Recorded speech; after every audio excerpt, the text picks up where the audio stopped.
Bismillahirrahmanirrahim. Paslun ari ieu teh hiji pasal syurutul wudu'i ari pirang-pirang syaratna wudu asyaratun eta 10.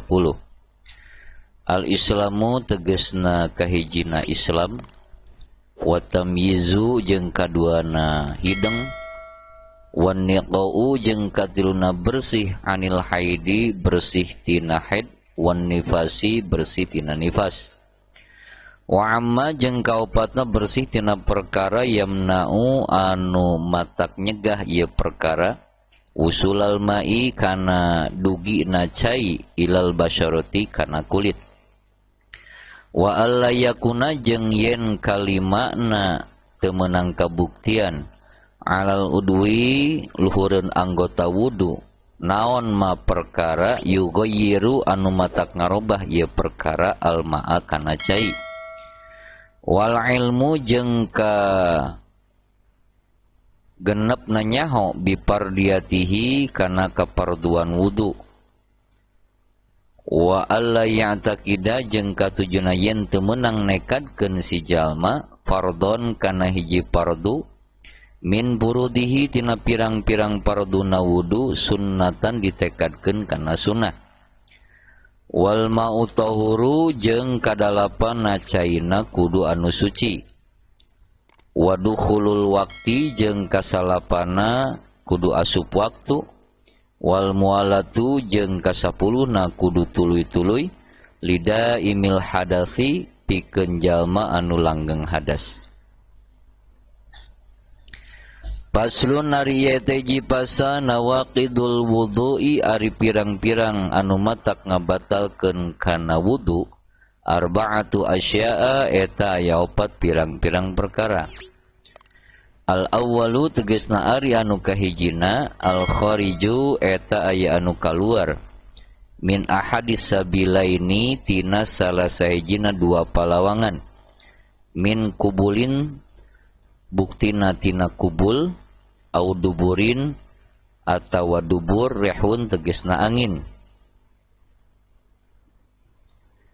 au ghairuhu atawa salian ti itu rihun illal maniya kajabat cai mani.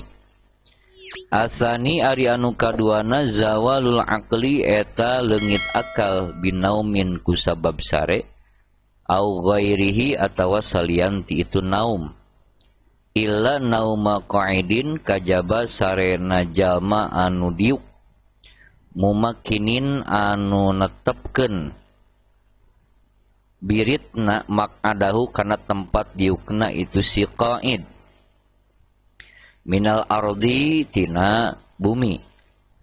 Asalisu ari anu katiluna iltiqa'u basyaratai rajulin eta paantona dua kulit lalaki wa mra'atin jeung awewe kabiraini anu pada gede duanana ajnabiyaini anu deungeun-deungeun duanana min ghairi hailin kalawan teu aya hahalang.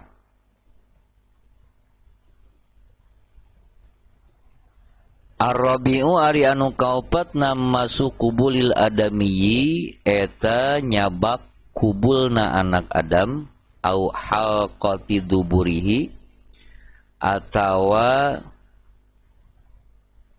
nyabak bubunder duburna anak Adam di batni rohati ku dampal panangan au butunil asabi'i atawa ku dampal pirang-pirang ramu panangan.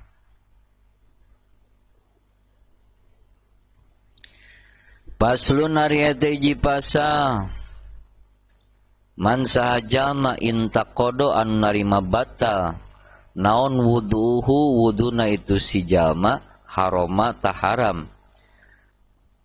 alaihi ka itu si jalma naon arba'atu asya'a 4 pirang-pirang perkara.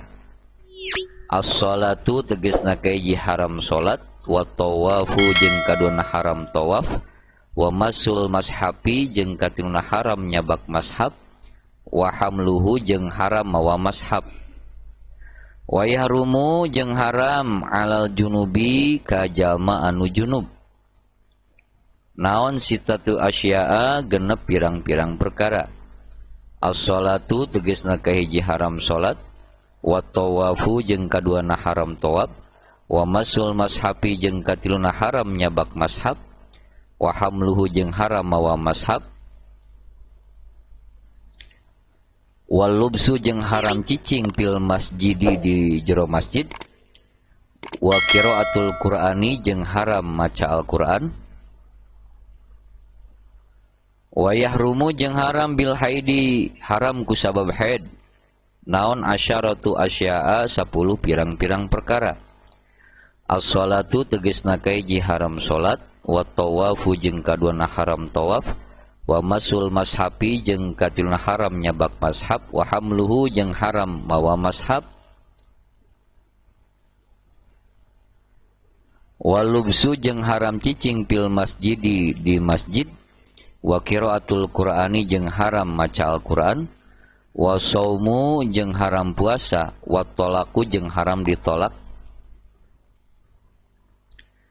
wal maruru jeung haram ngaliwat pil masjidi ka masjid in khofat lamun mikarempan itu si mar'ah talwisahu karena urat aretna getihed, wal istimta'u jeung haram dialap suka bima kalawan perkara baina surati antara bujal waruk bati jeung tuur. Dicekapkeun sakitu heula wallahu alam bissawab.